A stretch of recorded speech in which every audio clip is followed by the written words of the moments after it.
right, welcome back to another episode of Alate Health Presents. I'm Dr. Andrew Doe. And I'm Dr. Michelle Maneevese, a vascular and interventional radiologist here at Alate Health. So, Dr. Maneevese, over the past few episodes, we've talked about women's health, in particular uterine fibroid embolization, taking the patients into a minimally invasive treatment algorithm versus, something as large as a hysterectomy or myomectomy. We've also talked about prostate artery embolization, again, taking away that surgical approach and giving a minimally invasive approach, utilizing the vascular side of these diseases. We also spoke briefly last episode about the VenaSeal treatment for vein disease. Can you go a little more in depth into who gets vein disease and how common it is? Venous disease is common in 40% of the population, and the majority of these patients are female. Now, why is there such a preponderance of vein disease with females? I think that goes into what the risk factors are for venous disease. Being female in and of itself is a risk factor. Being pregnant, having multiple pregnancies in the past, that's also a big risk factor.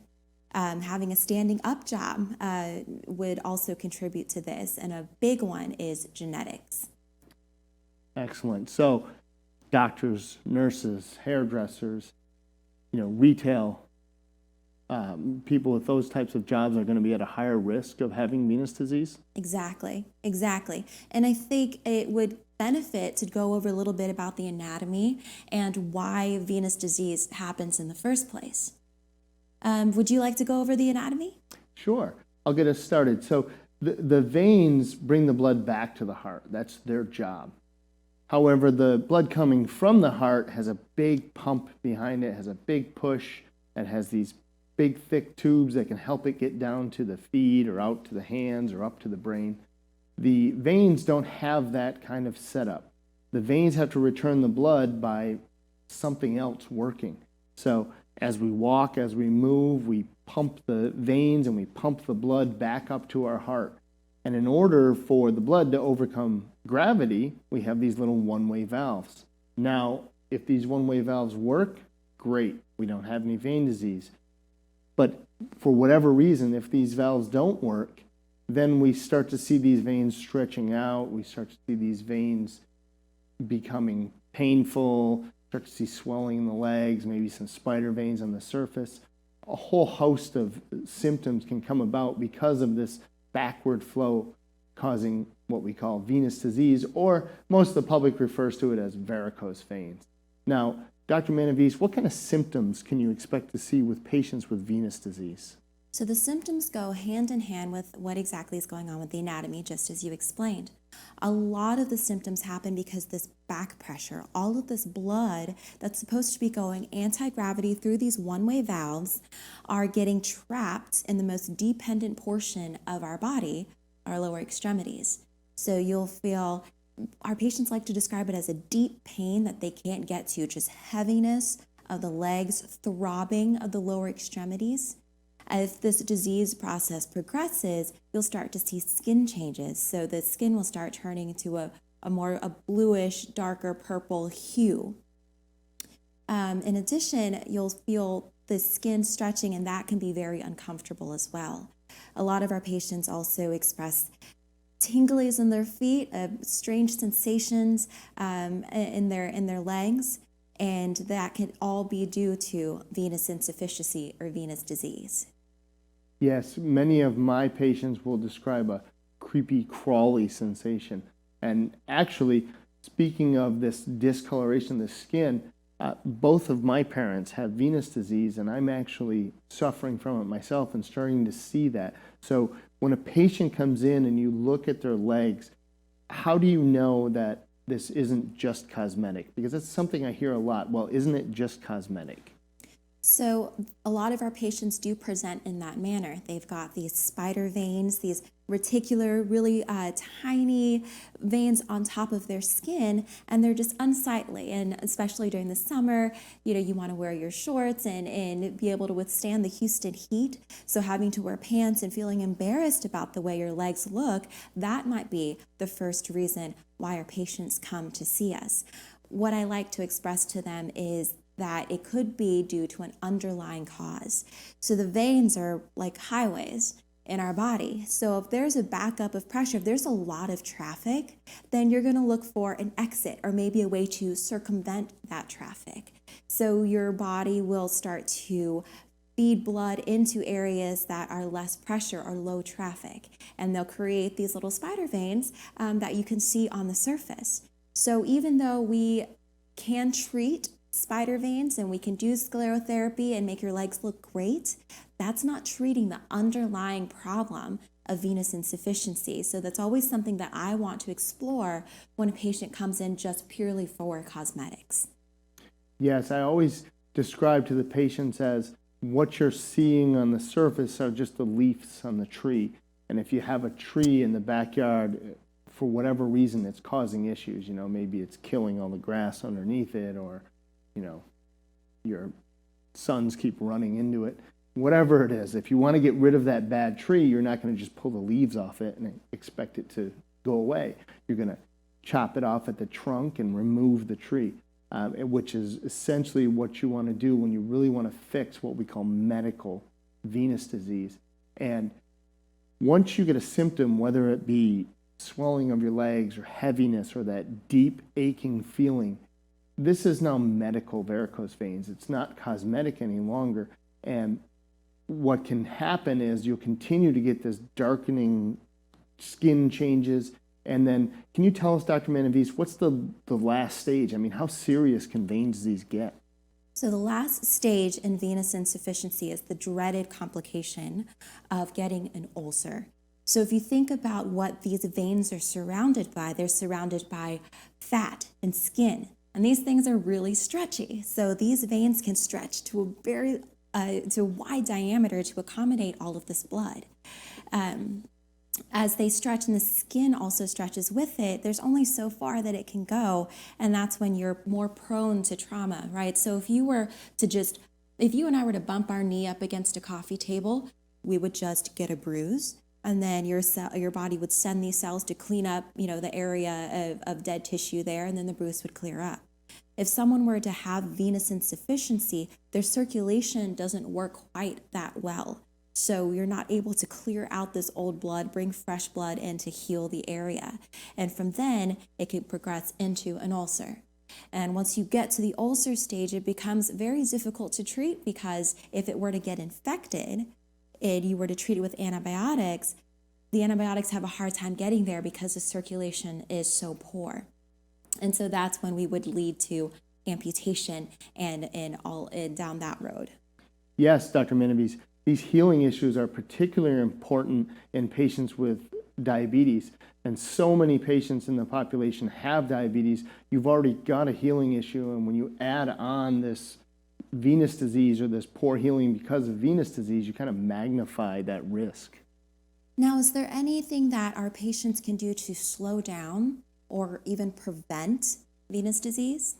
Well, the only way you could really prevent venous disease would be to walk around in your hands all day. And unless you're Dr. Maneevese or some other very athletic people, probably can't pull that off.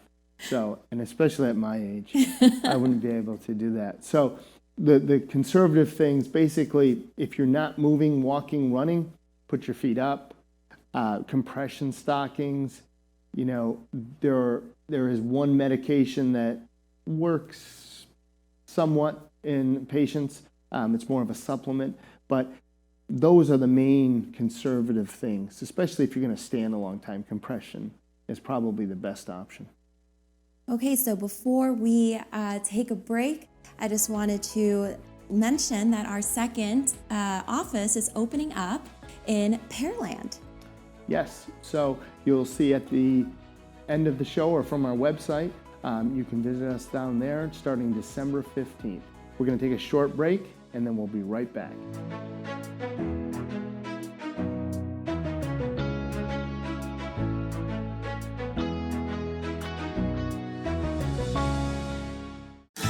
During the Cadillac Season's Best Sales event, Ron Carter Cadillac, Houston's only Cadillac to your door dealer, delivers 0% APR for 72 months, plus $3,000 bonus cash on both the first ever 2020 CT4 Luxury Collection for only $449 a month, and the first ever 2020 CT5 Luxury Collection for just $499 a month, both with only $1 down. Gulf Freeway, just 2 minutes south of the Beltway. Shop smarter when you shop Ron Carter. RonCarterCadillac.com. Have you been injured in an 18-wheeler accident, truck accident, car accident? Was someone texting and ran into the back of you, not paying attention? It doesn't matter what it is. Give me a call, Attorney Willie Powles. We'll fix it today. The number is 281-881-2457. Again, that number is 281-881-2457. We'll fix it today. Call Attorney Willie Powles. During the season's best sales event, Ron Carter Cadillac delivers 0% APR for 72 months, plus $2,500 bonus cash on all 2020 XT4, XT5, and XT6. Or drive 2020 XT4 Luxury Collection, only $299 a month. 2020 XT5 Premium Luxury Collection, just $369 a month. And first ever 2020 XT6 Premium Luxury Collection, just $399 a month. All for 39-month lease with just $1 down. RonCarterCadillac.com.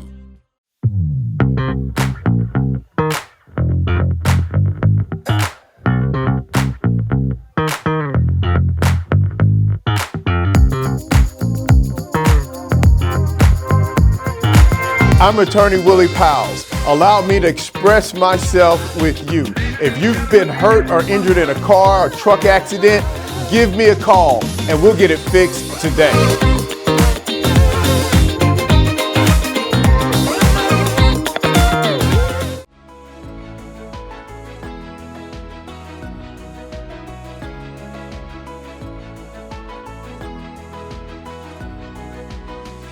All right, welcome back to another episode of Alate Health Presents. Dr. Maneevese and I are discussing venous disease.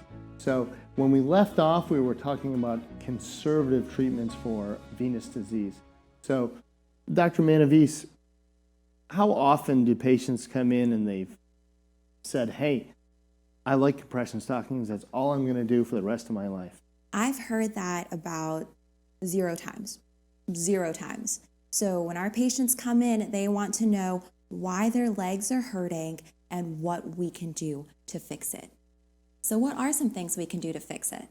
So at Alate Health, we are vascular and interventional radiologists, and that separates us from other vein clinics that you may see around. We don't just treat venous disease.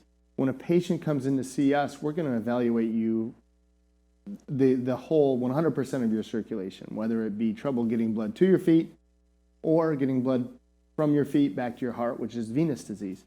So you're going to come in and see us, and we're going to talk to you about the necessary treatment, only those things that you really might need after a very complete, very thorough workup. And if we do determine you have venous disease, one of the unique things about Alate Health is we offer all the modern treatments that are available to patients, which would include using heat and using injections to get rid of the veins. You know, we no longer do what's called vein stripping. And I've had a lot of patients tell me, I didn't want to get treated because my mom or my dad or someone they knew had what was called vein stripping. And that's very understandable. I tell patients the treatment was worse than the disease. So I understand that fear. But one of the unique things that we offer, and we touched on this in the last episode, is the venous seal closure system. So we have a very specialized system. We watch it in real time with ultrasound, and we deliver a specialized kind of super glue into the vein. And while we're doing that, we're compressing the vein. So as soon as we're done with that procedure, that vein is actually closed. And the benefit of that, no compression stockings. No compression stockings afterwards. No, they're not necessary after the venous seal system is employed. That's so great. And so when our patients come to the procedure, would they expect to be out for the next week? How long does the procedure take?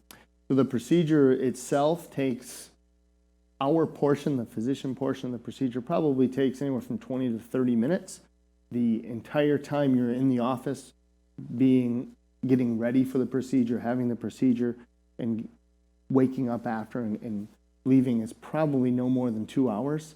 And the great thing is the next day you're up and back at work doing everything you want to do. We do ask you that you take it a little easy as far as working out and things like that. Maybe skip leg day for a few weeks. But, you can still be active. You can still walk. You can still do upper body if you want to go to the gym.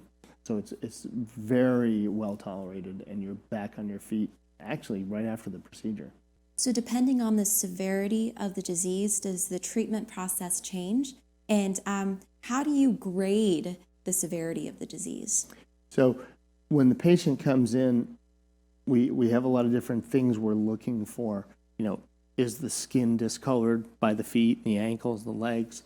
And we have a grading system that we will plug all these patients into, and it's kind of a 0 to 6, with 0 being like off on a blender. If you've ever noticed that, there's always an 8-speed blender. One of them is always off. So we'll grade you from having no disease to the last stage if you have an open wound that's not healing. But the treatment itself, we can tailor not only to the stage of the disease, but once we get the ultrasound and see the size of the veins, we can tailor the treatment to the size of the veins, because some treatments work better with small veins, some treatments work better with big veins, and we can kind of, because we do all the latest procedures at Alate Health, we can pick the one that's going to be the most effective for you. And after the procedure's finished, I know especially the venous seal, we watch it real time, make sure that all the veins are closed. When will the patient start feeling better? So the great thing about venous disease is that aching, that heaviness, that tiredness you feel in your legs, that gets better very quickly. Depending upon how many treatments you might need for one leg, it can get better, immediately after the first procedure, if that's what you need. It's just the one. And, some things like swelling may take a little bit longer, but the pain, the aching, the things that really limit your ability to do things, that gets better very quickly. Okay, so that's always number one on the list, the pain and the aching. Number two for me is the purplish discoloration. Do we know why the skin changes into that color, and how quickly do we see that resolve?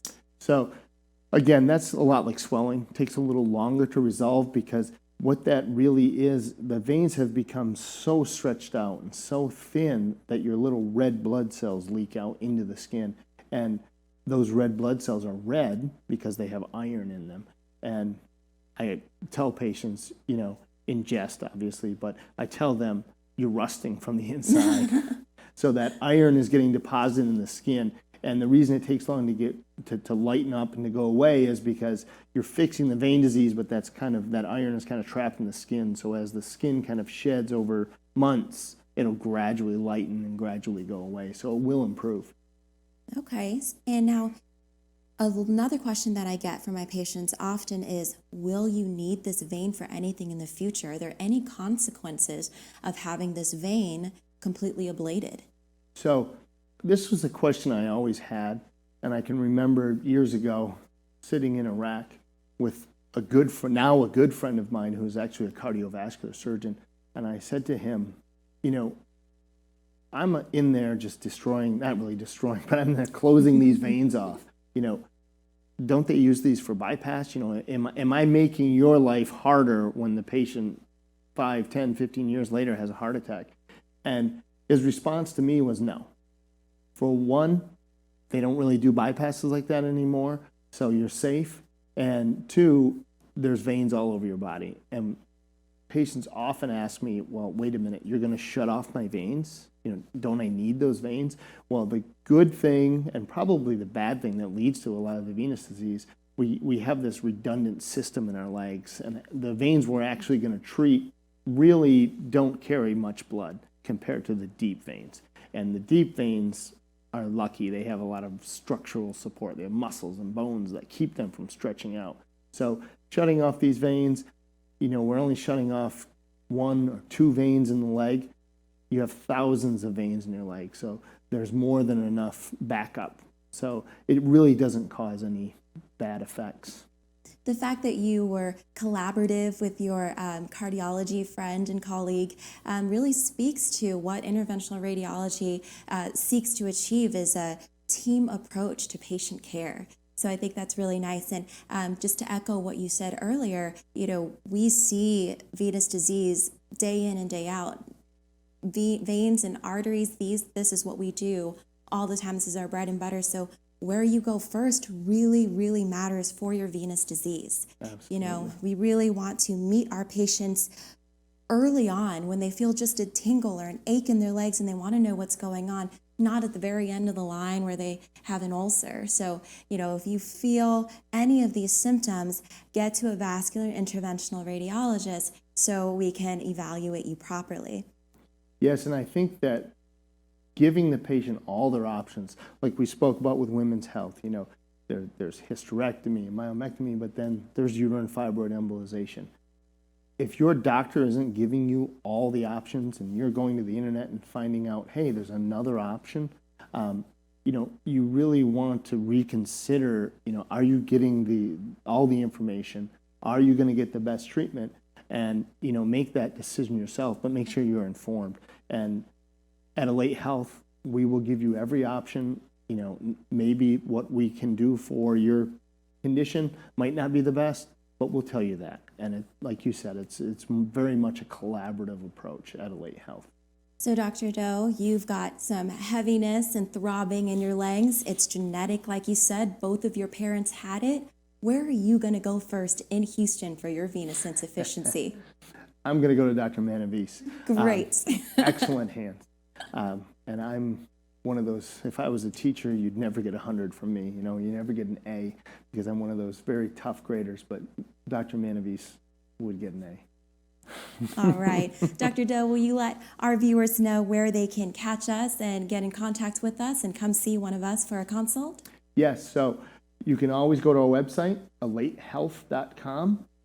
Our main office is at 1213 Herman Drive, and that phone number is 713-955-1707. And we also have a new office that's going to open December 15th. That's at 12825 Gulf Freeway. And the zip code there is 77034. So we have 2 locations that you can see us at. And we love to see new patients.